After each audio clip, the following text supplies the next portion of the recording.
കർത്താവ് കേൾപ്പിച്ച വചനങ്ങൾക്കായിട്ട് ഞാൻ കർത്താവിനെ സ്തുതിക്കുന്നു. 26 വർഷങ്ങൾക്ക് മുമ്പ് കർത്താവിൻ്റെ ശരീരമാകുന്ന സഭ ഈ ഒരു സ്ഥലത്ത് ഉരുവാകുവാനായിട്ട് കർത്താവ് തിരഞ്ഞെടുത്തു. എപ്പോഴും ത്യാഗത്തിൻ്റെയും സാക്രിഫൈസിൻ്റെയും യാഗത്തിൻ്റെ സ്ഥലത്താണ് കർത്താവ് തൻ്റെ സഭയെ പണിയുന്നത്. നമ്മൾ സാഗ്ബേറിൽ നിന്ന് എപ്പോഴും കേട്ടിട്ടുണ്ട്. ഇന്ന് നമ്മൾ കേട്ടു ആ ഒരു യേശുവിൻ്റെ സ്വഭാവം, യേശുവിൻ്റെ ശരീരമാകുന്ന സഭ എന്ന് നമ്മൾ പറയുമ്പോൾ യേശുവിൻ്റെ ഒന്നാമത്തെ ശരീരം ഏതായിരുന്നു? കർത്താവ് 2000ഓളം വർഷങ്ങൾക്ക് മുമ്പായിട്ട് കർത്താവ് ഈ ഭൂമിയിൽ സഞ്ചരിച്ചപ്പോൾ കർത്താവിനൊരു ശരീരം ഉണ്ടായിരുന്നു. അതിലൂടെ പിതാവിനെ സമ്പൂർണമായിട്ടും വെളിപ്പെടുത്തുവാൻ യേശുവിന് സാധിച്ചു. എന്നെ കണ്ടവൻ എൻ്റെ പിതാവിനെ കണ്ടിരിക്കുന്നുവെന്ന് കർത്താവിൻ്റെ ഇഹലോകവാസത്തിന്റെ തലേനാള് കർത്താവ് യോഹന്നാൻ 14:9 ആരോടാ പറയുന്നേ? ഫിലിപ്പോസിനോട് പറയുന്ന ആ ഒരു കാര്യം നമ്മൾ കാണുന്നുണ്ട്. ആ ഒരു എന്നെ നിങ്ങൾ കണ്ടോ? ഇനിയിപ്പം പിതാവിനെ സെപ്പറേറ്റ് ആയിട്ട് കാണിച്ചു കൊടുക്കാൻ, ഇനിയിപ്പം പിതാവിനെ പ്രത്യേകം വേറൊരു വെളിപ്പാടിന്റെ ആവശ്യമില്ല. ഫിലിപ്പോസ് ചോദിക്കുന്നുണ്ട്, ഞങ്ങൾക്ക് പിതാവിനെ കണ്ടാൽ മതി, പിതാവിനെ കാണിച്ചതാ എന്ന് പറയുമ്പം എന്താ? John 14:9 he who has seen me has seen the father. അപ്പൊ അതുപോലെ അത് യേശു കർത്താവ് തൃത്വത്തിൽ രണ്ടാമനായതുകൊണ്ട്, കർത്താവ് സർവശക്തനായ ദൈവമായിട്ട് ഈ ഭൂമി ജീവിച്ചുകൊണ്ട് പിതാവിനെ അങ്ങ് വെളിപ്പെടുത്തി എന്നാണോ നമ്മൾ ധരിച്ചു വെച്ചിരിക്കുന്നത്? അങ്ങനെയാണെങ്കിൽ നമ്മൾ വചനം വേണ്ടവണ്ണം മനസ്സിലായിട്ടില്ല. നമ്മളുടെ CFC സഭകളിൽ നമ്മൾ ഊന്നി പറയുന്നൊരു കാര്യമുണ്ട്. യേശു എങ്ങനെയാ വെളിപ്പെടുത്തിയത് പിതാവിനെ? യേശു സർവശക്തിയുള്ള ദൈവം സകല സമ്പൂർണതയോടെ ഈ ഭൂമിയിൽ വന്നങ്ങ് വാണ്, എല്ലാ ദൈവത്തിന്റെ വലിയ അധികാരത്തോടെ വലിയൊരു ശക്തിയോടെ മഹത്വത്തോടെ വന്ന് വാണ് പിതാവിനെ അങ്ങ് വെളിപ്പെടുത്തിയതായിട്ടാണോ നമ്മൾ കാണുന്നത്? അല്ല. യേശു തന്നെത്താൻ ഒഴിച്ച്, ഫിലിപ്പിയർ 2:6-7 വാക്യങ്ങൾ നമുക്കറിയാം. He emptied himself, he became as a man, he became like us. പാപമില്ല എന്നൊരു വ്യത്യാസമേ ഉണ്ടായിരുന്നുള്ളൂ. എന്നാ കർത്താവ് നമ്മെ പോലെ തന്നെ ഒരു ജഡത്തിൽ വന്നു. He came in our flesh. നമ്മെ പോലെ തന്നെ ഒരു ജഡത്തിൽ. നമ്മളൊന്ന് ആലോചിച്ച് നോക്ക്. ഇപ്പം ഞാനിവിടെ കരുനാഗപ്പള്ളിയിൽ, അവിടെ കൊല്ലം ജില്ലയിൽ കരുനാഗപ്പള്ളിയിൽ താലൂക്ക് ഹോസ്പിറ്റലാണ് ഞാൻ ജനിച്ചത്. അപ്പോൾ അത് കഴിഞ്ഞിട്ട് അതുപോലെ കർത്താവ് അവിടെ ബെത്ലഹേമിൽ ഒരു കാലിത്തൊഴുത്തിൽ കർത്താവ് ജനിച്ചു. അപ്പൊ എന്ന് പറയുമ്പോൾ നമ്മളിപ്പോ സഭയായിട്ട് ക്രിസ്തുവിന്റെ സ്വഭാവം വെളിപ്പെടുത്തുക എന്ന് പറയുമ്പോൾ നമ്മൾ ഓരോരുത്തരുമാണ് സഭ. നമ്മളെല്ലാവരും സഭയായിട്ട് എല്ലാവരും കൂടെ അങ്ങ് വെളിപ്പെടുത്തിക്കോളും. അതായത് എല്ലാവരും കൂടെ കൂട്ടത്തിൽ പാടാൻ ഇപ്പൊ ക്ലാസ് ഒക്കെ തുറന്നിരിക്കുന്നത്, സ്കൂളിലെ ടീച്ചർമാരെ എന്തെങ്കിലും ചോദിക്കുമ്പോൾ എല്ലാവരും കൂടെ പെട്ടെന്ന് ഒരു കൂട്ടത്തിലൊരു ഉത്തരവൊക്കെ പറയും. കൂട്ടത്തിൽ പാടാൻ എല്ലാവർക്കും പറ്റും, ഒരാളായിട്ട് പറ. അപ്പൊ ആരുടെയും നാമം വാങ്ങത്തില്ല. എന്ന് വെച്ചാല് തെറ്റുമോ എന്ന് പേടിയാ. എല്ലാവരും കൂടെ എന്തെങ്കിലുമൊക്കെ അങ്ങ് പറയും. അപ്പൊ എല്ലാവരും ഇങ്ങനെ ചുണ്ടൊക്കെ അനക്ക് ഈ മൈമൊക്കെ കാണിക്കുന്നതൊക്കെ അതെ നിങ്ങൾ പറ, നീ പറ എന്ന് പറയുമ്പോൾ ഒന്നും മിണ്ടാനില്ല എന്ന് പറയുന്നത് പോലെ എല്ലാരും കൂടെ അങ്ങ് ബാക്കി കൂടുതൽ ആത്മീയരായിട്ടുള്ള സൗകര്യങ്ങളൊക്കെ ഉണ്ട്. അപ്പൊ അവരൊക്കെ അങ്ങ് വെളിപ്പെടുത്തിക്കോളൂ, ഞങ്ങളിങ്ങനെ ചേർന്നങ്ങ് നിന്നാൽ മതി. അങ്ങനെയാണ് നമ്മള് ഒരു ചെറുവിരലാണെങ്കിൽ ഇവർ fear A little finger in this body of Christ.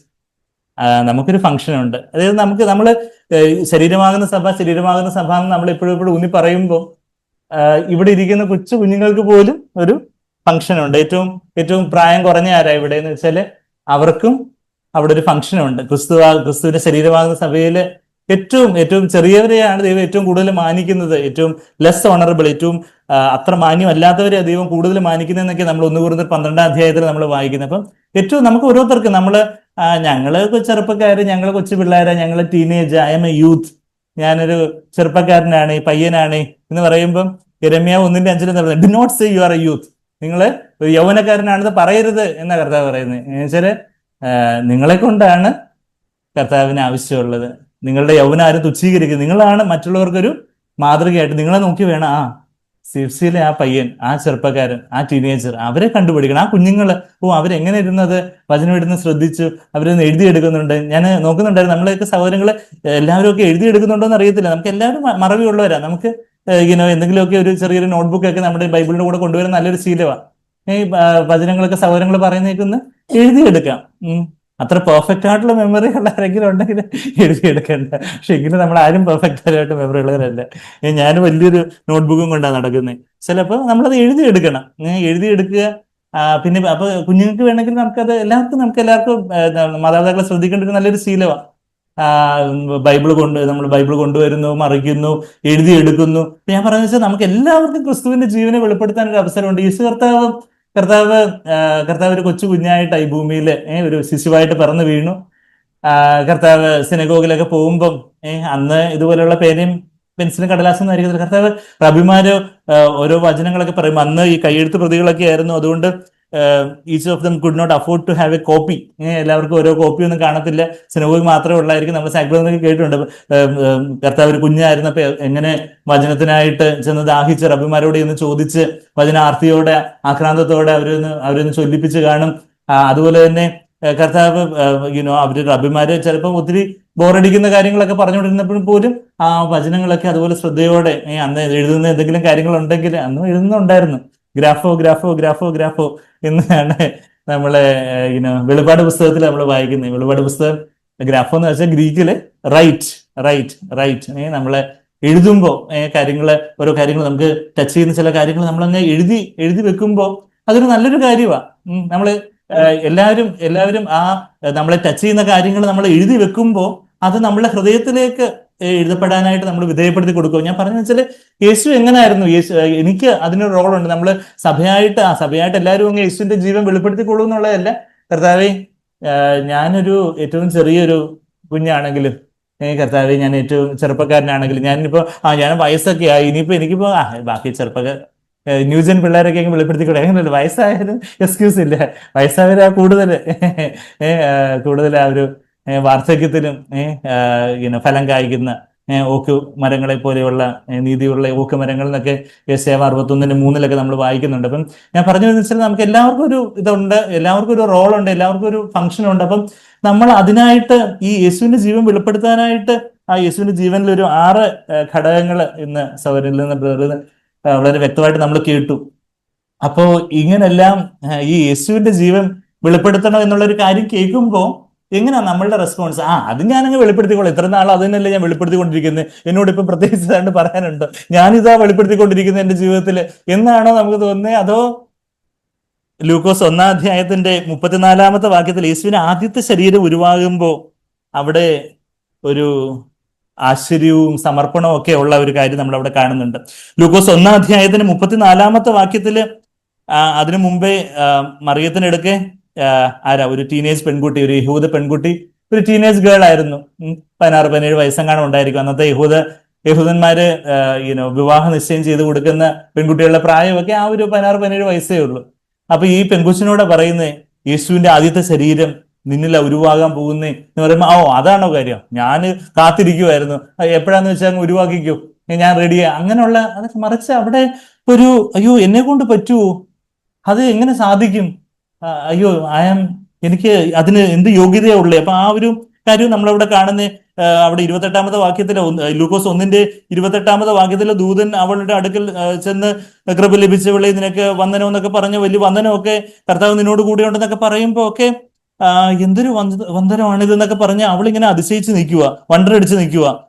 ദൂതൻ അവളോട്, മറിയേ ഭയപ്പെടേണ്ട, നിനക്ക് ദൈവത്തിന്റെ കൃപ ലഭിച്ചു, നീ ഗർഭം ധരിച്ചൊരു മകനെ പ്രസവിക്കും, അവന് യേശു എന്ന് പേര് വിളിക്കണം, അവൻ വലിയവനാകും. അങ്ങനെ വലിയ വലിയ കാര്യങ്ങളൊക്കെ പറയുമ്പോഴത്തേക്കും മറിയ പെട്ടെന്ന് ഇന്ററപ്റ്റ് ചെയ്ത് മറിയ ദൂതനോട്, ഞാന് പുരുഷനെ അറിയാകിയാൽ ഇത് എങ്ങനെ സംഭവിക്കും എന്ന് പറഞ്ഞു. How can it be possible? കുറച്ച് നല്ല സ്വഭാവം ഒക്കെ ആവണം. നിങ്ങൾ ഇനി മുതൽ ഇത്രയും മോശപ്പെട്ട് നടന്നു, ഇനി കുറച്ചുകൂടി നിങ്ങളുടെ സ്വഭാവമൊക്കെ ഒന്ന് നവീകരിക്കണം, പരിഷ്കരിക്കണം എന്ന് പറയുകയാണെങ്കിൽ നമുക്ക് ഞാൻ കുറച്ചൊന്ന് ശ്രമിച്ചോളാം എന്ന് നമ്മൾ പറയും. നമ്മൾ യഥാർത്ഥത്തില് യേശുവിന്റെ ജീവൻ എന്താണെന്ന് നമ്മൾ കണ്ടിട്ടില്ല, യേശുവിന്റെ സ്വഭാവം എന്താണെന്ന് നമുക്ക് അറിയത്തില്ല. യഥാർത്ഥത്തിൽ വേണ്ടുമെന്ന യേശുവിന്റെ ജീവൻ, യേശുവിന്റെ ആ കർത്താവെ, ആ കൃപയും സത്യവും നിറഞ്ഞ ജീവനെ കുറിച്ച് നമുക്ക്, യേശുവിന്റെ സ്നേഹത്തെക്കുറിച്ച്, യേശുവിന്റെ താഴ്മയെക്കുറിച്ച്, യേശുവിന്റെ ശുശ്രൂഷ മനോഭാവത്തെക്കുറിച്ച്, യേശുവിന്റെ ക്ഷമിക്കുന്ന ആ ഒരു മനോഭാവം, കർത്താവ് നമ്മളെ ഉൾക്കൊള്ളുന്ന ആ ഒരു മനോഭാവം, മറ്റുള്ളവരെ പ്രസാദിപ്പിക്കുന്ന, മറ്റുള്ളവരുടെ ആത്മീയവർദ്ധനായിട്ട് തന്നെ പ്രസാദിപ്പിക്കാത്ത യേശുവിന്റെ ആ ജീവൻ നമുക്കൊരു അത്ഭുതവും ആശ്ചര്യവും, അതൊരു കർത്താവെ, അതിനു മുമ്പാകെ ഞാൻ അശക്തനാണെന്നുള്ളൊരു ബോധ്യം നമുക്ക് ഉണ്ടായിട്ടില്ലെങ്കിൽ നമ്മൾ ഇനിയും വിചാരിച്ചു വെച്ചേക്കുന്നത് എന്താ, എനിക്ക് കുറച്ചുകൂടെ ഒന്ന് ശ്രമിച്ചാൽ, ഞാൻ കുറച്ചുകൂടെ വലിയ മോശമൊന്നുമല്ല എങ്കിലും എനിക്ക് കുറച്ചുകൂടെ ഒന്ന് വിചാരിച്ചാൽ എനിക്ക് സ്നേഹിക്കാൻ പറ്റും, ക്ഷമിക്കാൻ പറ്റും, ശുശ്രൂഷിക്കാൻ പറ്റും. അങ്ങനെയാണ് നമ്മൾ വിചാരിച്ചെന്നുണ്ടെങ്കിൽ നമ്മൾ ഇതുവരെയും ആയിരിക്കുന്നത് പോലെ വലിയ വ്യത്യാസമൊന്നും ഇല്ലാതായിരിക്കും നമ്മൾ പോകുന്നത്. പക്ഷെ നമ്മള് കർത്താവെ, ദൈവത്തിന്റെ ജീവനാ ഉരുവാക്കണ്ടേ, ഞാന് എന്റെ ജീവന്, എന്റെ സ്വയജീവൻ കുറച്ചൊന്ന് മോടി പിടിപ്പിച്ച്, കുറച്ചൊന്ന് മേക്കപ്പ് ഒക്കെ ഇട്ട്, കുറച്ചൊന്ന് പുറമോടി പിടിപ്പിച്ചായിരുന്നെങ്കിൽ ഞാനൊന്ന് എന്താ പല്ല് കടിച്ച് ഞാനതൊന്ന് ശ്രമിക്കായിരുന്നു. പക്ഷേ കർത്താവെ, ഇത് സർവശക്തനായ ദൈവം, ഞാൻ എന്ത് ഒരു ഈ ജഡത്തിൽ യാതൊരു നന്മയും വസിക്കാത്ത, റോമർ 7:18 എന്താ വായിക്കുന്നത്? In my flush nothing good Wells. ഒരു നന്മയില്ലാത്ത ഒരു ജഡത്തിന് ഉടമയായിട്ടുള്ള എന്നില് കർത്താവെ, ഈ ജഡവും കൊണ്ട് നടക്കുന്ന എന്നിൽ ഇത്രയും പ്രലോഭനങ്ങളും പരീക്ഷകളും ഉള്ള ഒരു സമയത്ത്, ഈ ഒരു കാലഘട്ടത്തില്, ഈ അന്ധകാരം നിറഞ്ഞ ലോകത്ത് കർത്താവെ, അവിടുത്തെ ജീവൻ വെളിപ്പെടുത്തുക എന്ന് പറഞ്ഞാൽ കർത്താവെ, അത് എങ്ങനെ സംഭവിക്കും കർത്താവെ? അത് എന്നെ കൊണ്ട് തന്നെ പറ്റത്തില്ല കർത്താവേ എന്നുള്ളൊരു നിലവിളി നമ്മളുടെ ഹൃദയത്തിൽ ഉയരുന്നുണ്ടോ? ആ ഒരു യഥാർത്ഥത്തിലുള്ള ഒരു ക്രൈ നമ്മളത് കേൾക്കുമ്പോൾ, ഇതൊക്കെ നമുക്ക് അറിയാവുന്ന കാര്യങ്ങൾ, സ്നേഹിക്കണം, ശുശ്രൂഷിക്കണം, കാല് കഴുകാനാണോ, ക്ഷമിക്കാനാണോ, അതൊക്കെ നമ്മൾ ചെയ്തുകൊണ്ടിരിക്കുന്ന കാര്യമാണ്. ശരിയാ, ദൈവം നമ്മളെ ഒരു പരിധിയിലൊക്കെ അത് സഹായിച്ചിട്ടില്ലെന്നല്ല ഞാൻ പറയുന്നത്. പക്ഷേ അതുകൊണ്ട് നമുക്കൊരു തൃപ്തി ഉണ്ടോ? ആ ഒരു സ്വയ സംതൃപ്തി, കംപ്ലേസൻസ് എന്ന് വെച്ചാൽ നമ്മുടെ ആയിരിക്കുന്ന അവസ്ഥയെക്കുറിച്ച് നമുക്കൊരു നമ്മളുടെ ഒരു ശീതോഷ്ണാവസ്ഥയെ പോലെ, ഞാൻ വലിയ മോശമൊന്നും അല്ല, I have need of nothing എന്നൊരാൾ പറഞ്ഞു. എനിക്ക് ഒന്നിനും കുറവില്ല എന്ന് ആരാ പറഞ്ഞേ? ലവോദിക്ക സഭയുടെ മൂപ്പനാ പറഞ്ഞത്. വെളിപാട് പുസ്തകം 3-ാം അധ്യായത്തിന് 17-ാമത്തെ വാക്യത്തിൽ എനിക്ക് വലിയ കുറവില്ല എന്നുള്ളൊരു മനോഭാവമാണ് നമുക്കെന്നുണ്ടെങ്കിൽ, അയ്യോ നമുക്ക് കഷ്ടം. പക്ഷെ നമുക്ക് കർത്താവെ, ഞാൻ ആത്മാവിൽ ദരിദ്രനാണ്, എനിക്കാണ് കർത്താവെ ഈ വചനം, ഈ യേശുവിന്റെ ജീവൻ വെളിപ്പെടുത്തേണ്ടതിൽ ഏറ്റവും കർത്താവെ ആവശ്യകത എനിക്കാ ഉള്ളത്. കർത്താവെ, ഞാനാണ് യേശുവിനെ മറച്ചു വെക്കുന്നവൻ. കർത്താവെ, I am the one who comes before Jesus and hides Jesus from other people. I am the culprit. ഞാനാണ് മറ്റുള്ളവരുടെ മുമ്പിൽ യേശുവിനെ വെളിപ്പെടുത്തുന്നതിന് പകരം ഞാൻ തന്നെ വന്നങ്ങ് വെളിപ്പെട്ട് കർത്താവെ യേശുവിനെ മറച്ചു വെക്കുന്ന, എന്റെ മുമ്പാകെ വരുന്നവനല്ല കള്ളനും കവർച്ചക്കാരനും ആകുന്നു എന്ന കർത്താവ് ഇവിടെ പറഞ്ഞേ. യോഹന്നാൻ 10-ാം അധ്യായത്തിന്റെ 8-ാമത്തെ ഭാഗത്തിൽ ഹു കംസ് ബിഫോർ മീ എന്ന് പറയുമ്പോൾ not only in time but in position, കർത്താവ് നമ്മൾ സകലത് കേട്ടിട്ടുണ്ട്. അതായത് നമ്മള് യേശുവിനെ അങ്ങ് വെളിപ്പെടണം. പക്ഷെ നമ്മളങ്ങ് അവിടെ വീട്ടിൽ എന്തെങ്കിലും ഒരു സാഹചര്യങ്ങൾ ഉണ്ടാകുന്നു, ഭാര്യയും ഭർത്താവും തമ്മിൽ എന്തെങ്കിലും കാര്യങ്ങൾ പറഞ്ഞ് ഒരു വിയോജിപ്പ് ഉണ്ടാകുന്നു, അവിടെ യേശുവിനെ വെളിപ്പെടണം. അപ്പം നമ്മൾ വന്നങ്ങ് മറഞ്ഞു നിൽക്കും, ഞാനാണ് ഇവിടെ ഭർത്താവ്, ഞാനാണ് ഇവിടെ ഭാര്യ എന്ന് പറഞ്ഞ് നമ്മളങ്ങ് വെളിപ്പെടുക. കൊച്ചുങ്ങളാണെങ്കിൽ പപ്പയ്ക്ക് എന്തോ അറിയാം, മമ്മിക്ക് എന്തോ അറിയാം, ഞങ്ങൾക്ക് ഈ ന്യൂജൻ പിള്ളേരുടെ മനസ്സ് നിങ്ങൾക്കൊന്നും അറിയത്തില്ല, നിങ്ങൾക്ക് ഒരു കുന്തവും അറിയത്തില്ല, ഞങ്ങളാണ് ഇവിടുത്തെ കോക്രോച്ചസ്, ഞങ്ങളാണ് വലിയ ആൾക്കാർ എന്ന് പറഞ്ഞ്, ഞങ്ങൾ വലിയ പാറ്റകളാണ് എന്നൊക്കെ പറഞ്ഞ് അവര് വലിയ വായില് പറയുന്നു. അവിടെ ആരെ വെളിപ്പെടുന്നേ?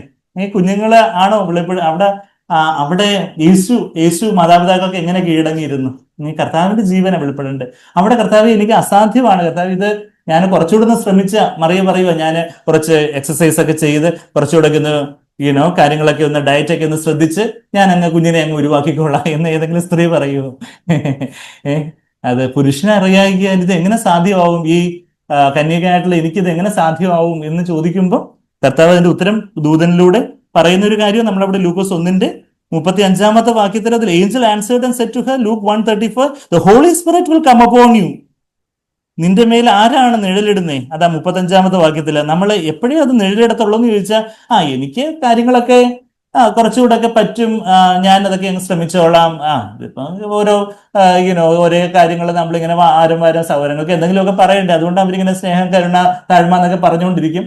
നമ്മളൊക്കെ അങ്ങനെ പോകാം എന്നുള്ളൊരിതാണോ? മറിച്ച് നമുക്കൊരു വലിയൊരു ആവശ്യബോധത്തോടെ, ആത്മാർത്ഥതയോടെ നമുക്കൊരു നിലവിളിയാണെങ്കിൽ, അവിടെ ഒരു ദൈവമുമ്പാകെ ഒരു നിസ്സഹായാവസ്ഥയോടെ, ഒരു കൊച്ചു കുഞ്ഞിനെ പോലെ, കർത്താവേ എനിക്കിത് പറ്റത്തില്ല എന്നുള്ളൊരു വലിയൊരു നിലവിളി നമ്മുടെ ഹൃദയത്തിൽ നിന്ന് ഉയരുവാണെങ്കിൽ, there is a cry from our heart that is reaching up to heaven, then the Lord says the Holy Spirit will come upon you. അതാ നമ്മൾ 35 ഭാഗത്തിൽ, അതിന് ദൂതൻ പരിശുദ്ധാത്മാവ് നിന്റെ മേൽ വരുവായിരിക്കും എന്നുള്ളതല്ല, വരും, വിൽ കം അപ്പോൺ യു, നിന്റെ മേൽ തീർച്ചയായിട്ടും വരും. നീ നിന്റെ നിസ്സഹായാവസ്ഥ, ഇവള് പറയുക, ഇപ്പൊ മറിയ ഇങ്ങനെ പറഞ്ഞിരിക്കട്ടെ, ഞാൻ അതൊക്കെ അങ്ങ് അയ്യോ, ഞാൻ ഏറ്റവും വിശുദ്ധയായിട്ടുള്ള കന്യകയാണ് ഇവിടുത്തെ വെച്ച് ഏറ്റവും, അതുകൊണ്ട് എന്നില്ല യേശു അങ്ങ് മെസ്സിഹ ഉരുവാൻ വേണ്ടി ഞാനങ്ങ് കാത്തിരിക്കുമായിരുന്നു എന്ന് പറഞ്ഞ് ഇങ്ങനെ കൊളറും ഞെളിച്ചിരിക്കുമായിരിക്കും.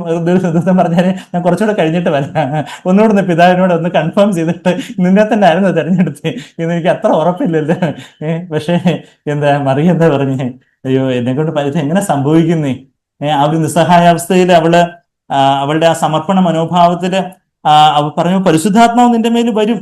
പരിശുദ്ധാത്മാവ് നിന്റെ മേൽ വരുമ്പോഴാണ് അത്യുന്നതന്റെ ശക്തി നിന്റെ മേൽ നിഴലിടും.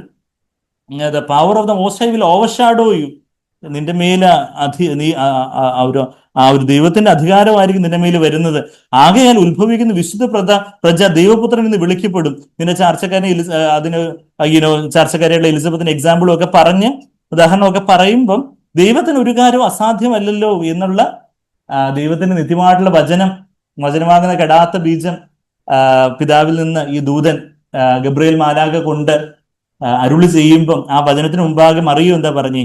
അതിന് മറിയ ഇതാ 38 ലൂക്കോസ് 1:38 എന്താ നമ്മൾ വായിക്കുന്നത്? മറിയ ഇതാ ഞാൻ കർത്താവിന്റെ ദാസി, അടിമദാസി എന്ന് വേണം കുറച്ചുകൂടെ കറക്റ്റായിട്ട്. ഡുളേ എന്ന് പറഞ്ഞൊരു പദമാണ് അവിടെ ഗ്രീക്കിൽ ഉപയോഗിച്ചിരിക്കുന്നത്. ഫീമെയിൽ സ്ലേവ്, ദാസി, അടിമകളാ കാലുകഴിയ എന്നുള്ള കാര്യമൊക്കെ നമ്മൾ കാണുന്നുണ്ട്. അപ്പൊ ആ ഒരു പ്രയോഗം ഇതാ ഞാൻ കർത്താവിന്റെ ദാസിയാണ്, ദാസനാണ്. ഇന്ന് ദാസി എന്നുള്ള പദമൊക്കെ ഭയങ്കര ഒരു ഗ്ലോറിഫൈഡ് ടേം ആണ്. പക്ഷെ എന്താ വേലക്കാരൻ അല്ലെങ്കിൽ അടിമ, അത് ആ പദമാണ്. ഡൂളോസ് എന്ന് പറഞ്ഞ മെയിൽ സ്ലേവ്, ഡൂളെ എന്ന് പറഞ്ഞ ഫീമെയിൽ സ്ലേവ്. ആ ഒരു കർത്താവിന്റെ അടിമദാസിയാണ് ഞാൻ. കർത്താവെ, എനിക്ക് ഈ യേശുവിന്റെ ഈ സ്വഭാവം വെളിപ്പെടുത്തുവാൻ ഞാൻ ഏറ്റവും അശക്തയാണ്.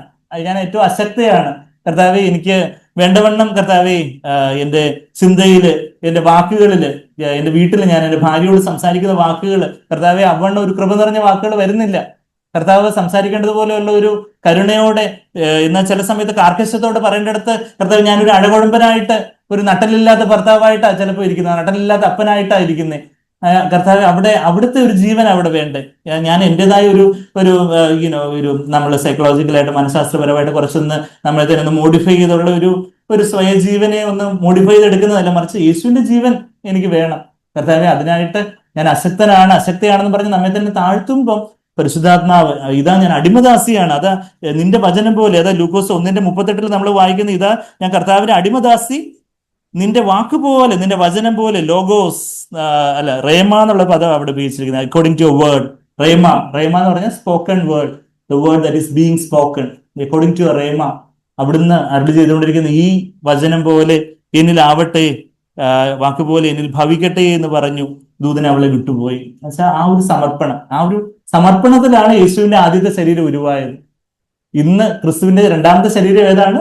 സഭ. ഇന്ന് നമ്മൾ സഭയുടെ ഒരു സജീവമായിട്ടുള്ള ഒരു അംഗമായിട്ടായിരിക്കണമെങ്കിൽ കർത്താവിന്റെ രക്തത്താൽ നമ്മൾ കഴുകപ്പെടുമ്പോൾ നമ്മള് സഭയുടെ അംഗമായി തീരുന്നു. എന്നാൽ ഒരു ശക്തിയോടെയുള്ള ഒരു അംഗമായി തീരുന്നു, ഒരു ഫംഗ്ഷനിങ് മെമ്പർ ആവുന്ന എപ്പോഴാണ്?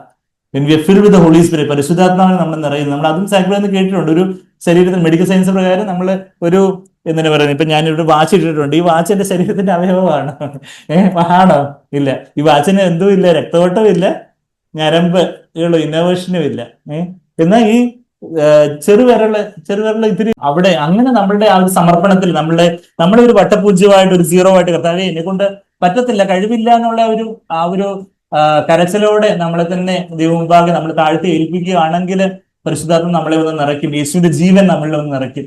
ക്രിസ്തുവിന്റെ ജീവൻ വെളിപ്പെടണമെങ്കിൽ എങ്ങനെ വെളിപ്പെടുന്നത്? നമ്മൾ എപ്പോഴും പറയാ വാക്യം 2 കൊരിന്ത്യർ 4:10 വരുന്ന വാക്യങ്ങളിൽ നമ്മൾ ഈ കർത്താവിന്റെ dying of Jesus I need to bear in my mortal flesh, ഈ മധ്യ ശരീരത്തില് കർത്താവിന്റെ മരണം, കർത്താവ് എന്നെ കൊണ്ട് പറ്റുകയില്ല, അവിടുന്ന് തന്നെ വെളിപ്പെട്ടായിട്ട് എന്റെ ചിന്തകളിൽ, എന്റെ വാക്കുകളിൽ, എന്റെ പ്രവൃത്തിയിൽ അവിടെ യേശു വെളിപ്പെടണം. കർത്താവേ, അതിനായിട്ട് ഞാൻ സ്കൂളിലായിരിക്കുമ്പോൾ, ഞാൻ കോളേജിലായിരിക്കുമ്പോൾ, ക്യാമ്പസിലായിരിക്കുമ്പോൾ, ബാക്കിയുള്ള ചെറുപ്പക്കാരുടെ കൂടെയൊക്കെ ആയിരിക്കുമ്പോൾ അവിടെ യേശുവിനെ മറ്റുള്ളവർക്ക് കാണണം. എന്റെ ക്യാമ്പസിലുള്ളവർക്ക്, എന്റെ സ്കൂളിലുള്ളവർക്ക്, എന്റെ കോളേജിലുള്ളവർക്ക് അവർക്ക് ആരെ കാണണം? യേശുവിനെ കാണണം.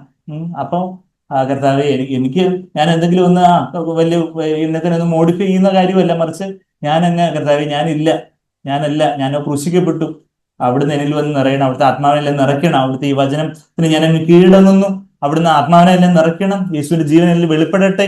കർത്താവേ, അവിടുത്തെ എന്നെ കാണുന്നവർക്ക് യേശു പിതാവിനെ വെളിപ്പെടുത്തുകയല്ലേ, നമ്മളാരും പരിപൂർണമായിട്ട് നമുക്ക് വെളിപ്പെടുത്താൻ സാധിക്കില്ല ഈ മർത്യ ജീവിതത്തിൽ. എന്നാൽ കർത്താവ് വർദ്ധിക്കുന്ന ഒരളവില്ല. കഴിഞ്ഞ വർഷം ഞാൻ വെളിപ്പെടുത്തിയതുപോലെയല്ല, കുറച്ചുകൂടെ യേശുവിന്റെ ആ ഒരു സ്നേഹം, യേശുവിന്റെ ആ ഒരു കാർക്കശ്യം കുറച്ചുകൂടെ വ്യക്തമായിട്ട് കർത്താവേ, കുറച്ചുകൂടെ അത് ദൈവത്തിന്റെ ജീവനായിട്ട് അത് വെളിപ്പെടാൻ തക്കവണ്ണം ഞാൻ എന്നെ തന്നെ ഏൽപ്പിക്കുന്നു. അവിടുത്തെ ജീവനാൽ നിറയ്ക്കണം, എന്നെ സഹായിക്കണം, എന്റെ ജോലി സ്ഥലത്ത് എന്നെ സഹായിക്കണം, എന്റെ വീട്ടിൽ എന്നെ സഹായിക്കണം, സഭയിൽ എന്നെ സഹായിക്കണം. സഭയായിട്ട് കർത്താവെ, സഭയിൽ എനിക്ക് എങ്ങനെ കർത്താവിന്റെ ഒരു ഫംഗ്ഷനിങ് മെമ്പർ ആവാൻ വേണ്ടി ബ്ലഡ് ഫ്ലോ മാത്രമല്ല, എന്താ നെർവസ് സപ്ലൈയും കൂടെ ഒരു കർത്താവിന്റെ രക്തത്താൽ കഴുകപ്പെടണം, നല്ല മനസാക്ഷി വേണം, എന്നാൽ പരിശുദ്ധാത്മാവിന്റെ ഒരു പരിശുദ്ധാത്മാവിന്റെ നിറവില് അങ്ങനെ യേശുവിനെ വെളിപ്പെടുത്തുന്നവരാകുവാനും, അങ്ങനെ മലമേൽ വെച്ചിരിക്കുന്ന പട്ടണം മറഞ്ഞിരിക്കില്ലെന്ന് പറഞ്ഞതുപോലെ നമ്മളെ കാണുന്നവർക്ക് വർദ്ധിക്കുന്ന ഒരളവിൽ യേശുവിനെ കാണുവാൻ ഇടയാവട്ടെ. കർത്താവ് നമ്മളെ അതിനായിട്ട് സഹായിക്കട്ടെ.